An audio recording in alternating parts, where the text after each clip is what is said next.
Father, ഏത് തരത്തിലുള്ള ഒരു നിലപാടിലേക്കാണ് കത്തോലിക്ക കോൺഗ്രസ് പോകുന്നത്? കാരണം ഇനി ഇലക്ഷൻ വരുന്ന സാഹചര്യമുണ്ട്. അപ്പോൾ പ്രത്യേകിച്ച് എന്തെങ്കിലും അതുമായി ബന്ധപ്പെട്ടുള്ള ഒരു കാലഘട്ടത്തിനനുസരിച്ചുള്ള ഒരു പ്രഖ്യാപനം നടത്താൻ കത്തോലിക്ക കോൺഗ്രസ് ഉദ്ദേശിക്കുന്നുണ്ടോ? കത്തോലിക്ക കോൺഗ്രസിന്റെ 107ാമത്തെ ജന്മദിനമാണ്. ആ 107 വർഷങ്ങൾ കത്തോലിക്ക കോൺഗ്രസ് അതിന്റെ പ്രവർത്തന പന്താവിൽ മുന്നേറുമ്പോഴാണ് പാലക്കാട് കത്തോലിക്ക കോൺഗ്രസിന്റെ ഒരു അന്തർദേശീയ സമ്മേളനത്തിന് വേദിയാകുന്നത്. അത് നേരത്തെ നിശ്ചയിച്ചിരുന്നത് ഏപ്രിൽ മാസം 26, 27 തീയതികളിലായിരുന്നു.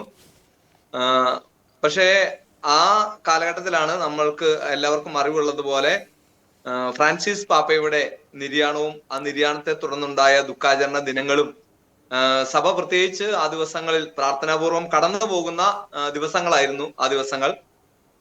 അതുകൊണ്ട് തന്നെ എല്ലാവരുടെയും വികാരമൊക്കെ മാനിച്ചുകൊണ്ട് ഇത്തരത്തിലുള്ള വിപുലമായ ഒരു സമ്മേളനം നടത്തണ്ട എന്ന് എല്ലാവരും കൂടി ചേർന്ന് തീരുമാനിച്ചാണ്. ആഭ്യന്തര പിതാക്കന്മാരും കത്തോലിക്ക കോൺഗ്രസിന്റെ മറ്റ് എല്ലാ സമുദായ സംഘടനകളുടെയും കൂടെ ചേർന്ന് തീരുമാനിച്ചതാണ് നടത്തേണ്ട.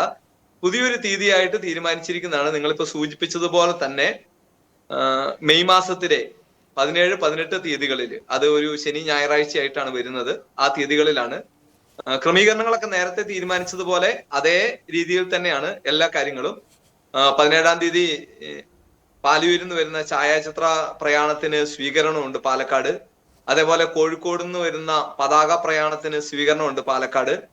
പിന്നെ വിവിധങ്ങളായിട്ടുള്ള മീറ്റിങ്ങുകളുണ്ട്, പ്രതിനിധി സംഗമങ്ങളുണ്ട്. അങ്ങനെ സംഘടനാപരമായിട്ടുള്ള ചർച്ചകൾക്കും സമ്മേളനങ്ങൾക്കും വേണ്ടിയിട്ടുള്ള ദിവസമാണ്.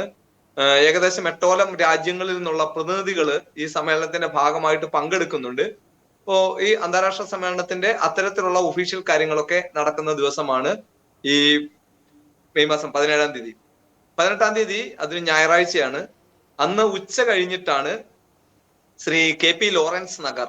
ആ KP ലോറൻസ് നഗർ എന്ന് പറയുമ്പോൾ പാലക്കാട് കത്തോലിക്ക കോൺഗ്രസിന്റെ പ്രസ്ഥാനത്തിന്റെ അമരക്കാരനായിരുന്നതാണ് ലോറൻസ് ചേട്ടൻ. ഞങ്ങൾക്ക് എല്ലാവർക്കും ഭയങ്കര പ്രിയങ്കരനായിരുന്ന കത്തോലിക്ക കോൺഗ്രസിന്റെ ഒരു മാർഗദർശിയായിരുന്ന മനുഷ്യനാണ്. അദ്ദേഹത്തിന്റെ പേരിലാണ് ഈ സമ്മേളനം ആരംഭിക്കുന്ന ലോറൻസ് സ്ക്വയർ എന്ന് നാമകരണം ചെയ്യപ്പെട്ടിട്ടുള്ള പാലക്കാട് കോട്ടമൈതാനത്ത് നിന്നാണ് ഈ അന്താരാഷ്ട്ര സമ്മേളനത്തോടനുബന്ധിച്ചിട്ടുള്ള ഒരു വലിയ ജാഥ സംഘടിപ്പിക്കുന്നത്. അതൊരു സാമുദായിക ശാക്തീകരണ ജാഥയാണ്. ഈ കത്തോലിക്ക കോൺഗ്രസ് എക്കാലത്തും മുൻപോട്ട് വെച്ചിരിക്കുന്ന കത്തോലിക്ക കോൺഗ്രസിന്റെ ഒരു മുദ്രാവാക്യം എന്ന് പറയുന്നത് സാമുദായിക ശാക്തീകരണം രാഷ്ട്ര പുരോഗതിക്ക് എന്നുള്ളതാണ്.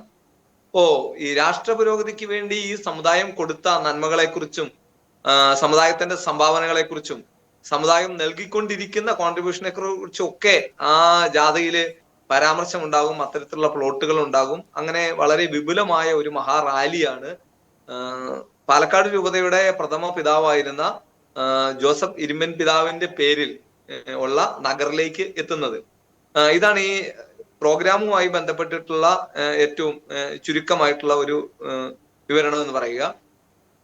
ഈ ഒരു കാലഘട്ടത്തിൽ കത്തോലിക്ക കോൺഗ്രസ് കാലത്തിന്റെ വെളിച്ചവും പ്രകാശവുമായി മാറുന്നു എന്നൊരു ചിന്ത പൊതുവെ എല്ലാ മേഖലയിലും വന്നിട്ടുള്ളതാണ്. കാരണം നമ്മൾ ആശ്രയിച്ചുകൊണ്ടിരിക്കുന്ന പല പ്രസ്ഥാനങ്ങളും പല വ്യക്തികളും അവരൊക്കെ പല രീതിയിൽ ഈ കാലഘട്ടത്തിന്റെ കരിയും പുകയും ഇരുണ്ടു പോകുന്ന ഒരു കാര്യം കാണുമ്പോൾ ഈ ദിവസങ്ങളിലൊക്കെ നമ്മൾ കാണുകയാണ്. നമ്മളുടെ പ്രത്യേകിച്ച് ഈ സിനിമാ മേഖലയിൽ മറ്റ് മേഖലകളിൽ ഈ സമൂഹത്തെ ചലിപ്പിച്ചിരുന്ന സ്വാധീനിപ്പിച്ചിരുന്ന ഈവൻ ഗവൺമെന്റ് വരെയും അവരുടെ പ്രോഗ്രാമുകളിൽ മദ്യത്തിനും മയക്കുമരുന്നിനും ഒക്കെ എതിരെ ഉയർത്തി കാണിച്ചിരുന്ന ഐക്കൺ ആയിട്ടുള്ള ചില വ്യക്തികൾ ഈ ദിവസങ്ങളിൽ മീഡിയയിലൊക്കെ നമ്മൾ കണ്ടതാ. അങ്ങനെയുള്ള ആളുകൾ പല രീതിയിൽ അവരുടെ വാക്കും പ്രവൃത്തിയും രണ്ടും രണ്ടാണ് എന്നുള്ള രീതിയിൽ നമ്മുടെ പ്രിയപ്പെട്ട ഭാരതത്തിന്റെ രാഷ്ട്രപിതാവായ ഗാന്ധിജിയെ പോലെ ഉള്ള ഒരു സന്ദേശം കൊടുക്കാൻ കഴിയാത്ത ലൈഫ് ഈസ് മൈ മെസ്സേജ് എന്നാണ് ഗാന്ധിജിയുടെ.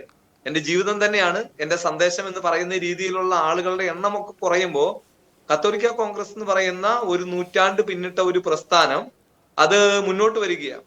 പല കാര്യങ്ങൾ ഉന്നയിച്ചുകൊണ്ടാണ് കത്തോലിക്ക കോൺഗ്രസിന്റെ ഈ വലിയ ഒരു മഹാസംഗമം അന്തർദേശീയ സമ്മേളനം പാലക്കാട് നടക്കുക. അതിൻ്റെ അകത്ത് ഹൈലൈറ്റ് ചെയ്ത് കാണിക്കുന്ന കേരളത്തിലെ വളരെ പ്രത്യേകിച്ച് മലയോര മേഖലയിലുള്ള മനുഷ്യരുടെ കണ്ണീരിന്റെ ചില റിയൽ ലൈഫ് എക്സ്പീരിയൻസ് അതിൻ്റെ അകത്ത് നമ്മൾ കാണിക്കുന്നുണ്ട്. ഉദാഹരണത്തിന് നമുക്കിപ്പോ ഈ വയനാട് കാഞ്ഞിരത്തനാൽ കുടുംബം എന്ന് പറയുന്ന കുടുംബം, അതായത് സമര പോരാട്ടങ്ങളുടെ വീര്യം കൊണ്ടും അതിന്റെ ചൂട് കൊണ്ടും ഒക്കെ കേരളത്തിലെ മുഴുവൻ മനുഷ്യരുടെ മനസ്സിൽ ചിരപ്രതിഷ്ഠ നേടിയ മനുഷ്യരാണ് കാഞ്ഞിരത്തനാൽ ജോർജ് ഏട്ടനും ഒക്കെ. അപ്പോ ആ മനുഷ്യൻ അടിയന്തരാവസ്ഥ കാലത്ത് വനം വകുപ്പ് അന്യായമായി പിടിച്ചുകെടുത്തുകൊണ്ട് പോയ, കാശ് കൊടുത്ത് മേടിച്ച എല്ലാ ഡോക്യുമെന്റുകളുള്ള, എല്ലാ രീതിയിലും അവർക്ക് അവകാശപ്പെട്ട ആ സ്ഥലം വിട്ടുകിട്ടണമെന്ന് പറഞ്ഞ് വലിയൊരു സമരം നടത്തി ആ മനുഷ്യന്റെ ജീവിതം തന്നെ അവിടെ അവസാനിക്കുകയും പിന്നെ ആ സ്ഥലം അദ്ദേഹത്തിന് വിട്ടുകിട്ടാതിരിക്കുകയും ചെയ്ത ഒരു കാര്യമുണ്ട്. തോന്നുന്നു അദ്ദേഹത്തിന്റെ മകളുടെ ഭർത്താവായ ജെയിംസ് ഏട്ടൻ ഇപ്പൊ സമരം തുടങ്ങിയിട്ട് 10 വർഷമാകാൻ വേണ്ടിയിട്ട് പോകുകയാണ്. അപ്പോ മാറി മാറി വരുന്ന ഗവൺമെന്റുകൾ ഇതെല്ലാം ശരിയാക്കി തരാമെന്ന് പറയുകയും എന്നാൽ ഒന്നും ശരിയാകാതിരിക്കുകയും ചെയ്യുന്ന ഒരു സാഹചര്യത്തിൽ ഇത്തരത്തിലുള്ള മനുഷ്യരുടെ നീതിക്ക് വേണ്ടിയുള്ള പോരാട്ടങ്ങളെ കൃത്യമായിട്ടുള്ള രീതിയിൽ അഡ്രസ്സ് ചെയ്യാനും മനുഷ്യരുടെ മുൻപിലേക്ക് കൊണ്ടുവരുവാനും വേണ്ടിയിട്ട് ഈ കത്തോലിക്ക കോൺഗ്രസിന്റെ അന്തർദേശീയ സമ്മേളനം വേദിയാകും എന്നുള്ള കാര്യത്തിൽ യാതൊരു തർക്കവുമില്ല. ഈ കഴിഞ്ഞ ദിവസം ഇതുമായി ബന്ധപ്പെട്ട പല മീറ്റിങ്ങുകളിലും ഓരോ സ്ഥലങ്ങളിലും ഓരോ ജില്ലകളിലുമുള്ള ഇത്തരം നീതിക്ക് വേണ്ടിയുള്ള നിസ്സഹായരായ മനുഷ്യരുടെ പോരാട്ടങ്ങളെ ഒന്ന് മാർക്ക് ചെയ്ത് കാണിക്കണം, ഇല്ലെങ്കിൽ അത്തരം കാര്യങ്ങളെ ഒന്ന് മുന്നിലേക്ക് കൊണ്ടുവരണം. അപ്പോൾ ഓരോ ജില്ലയിലുമുള്ള കത്തോലിക്ക കോൺഗ്രസിന്റെ പ്രവർത്തകര് ആ കാര്യങ്ങളൊന്ന് കണ്ടെത്തണമെന്ന് പറഞ്ഞപ്പോ നമുക്ക് അതിശയം തോന്നുന്നു. എത്ര നൂറുകണക്കിന് ആളുകളാണ് അവരുടെ പ്രശ്നങ്ങളുമായിട്ട് മുൻപോട്ട് വന്നത്. കാരണം അത്രയും, അത് 1 വർഷമായോ 2 വർഷമായോ കാര്യമൊന്നുമല്ല, ഒരായുസിന്റെ അത്രയും തന്നെ കാലപ്പഴക്കമുള്ള വലിയ വലിയ പ്രശ്നങ്ങളെയാണ് അവർ മുൻപോട്ട് കൊണ്ടുവരുന്നത്. അപ്പൊ ഇത്രയും വലിയ പ്രശ്നങ്ങൾ ഈ നാട്ടിൽ ഉണ്ടായിട്ടും നീതിപീഠങ്ങളോ ഉത്തരവാദിത്തപ്പെട്ടവരോ ഒക്കെ ഇത്തരം കാര്യങ്ങളുടെ നിസ്സഹായരായ മനുഷ്യരുടെ ഈ നിലവിളിക്ക് നേരെ കണ്ണടയ്ക്കുന്നതിനെ നിശിതമായി വിമർശിക്കുന്നത് തന്നെയായിരിക്കും കത്തോലിക്ക കോൺഗ്രസിന്റെ ഈ മഹാസമ്മേളനം എന്നുള്ളത് കാര്യത്തിൽ യാതൊരു തർക്കവുമില്ല.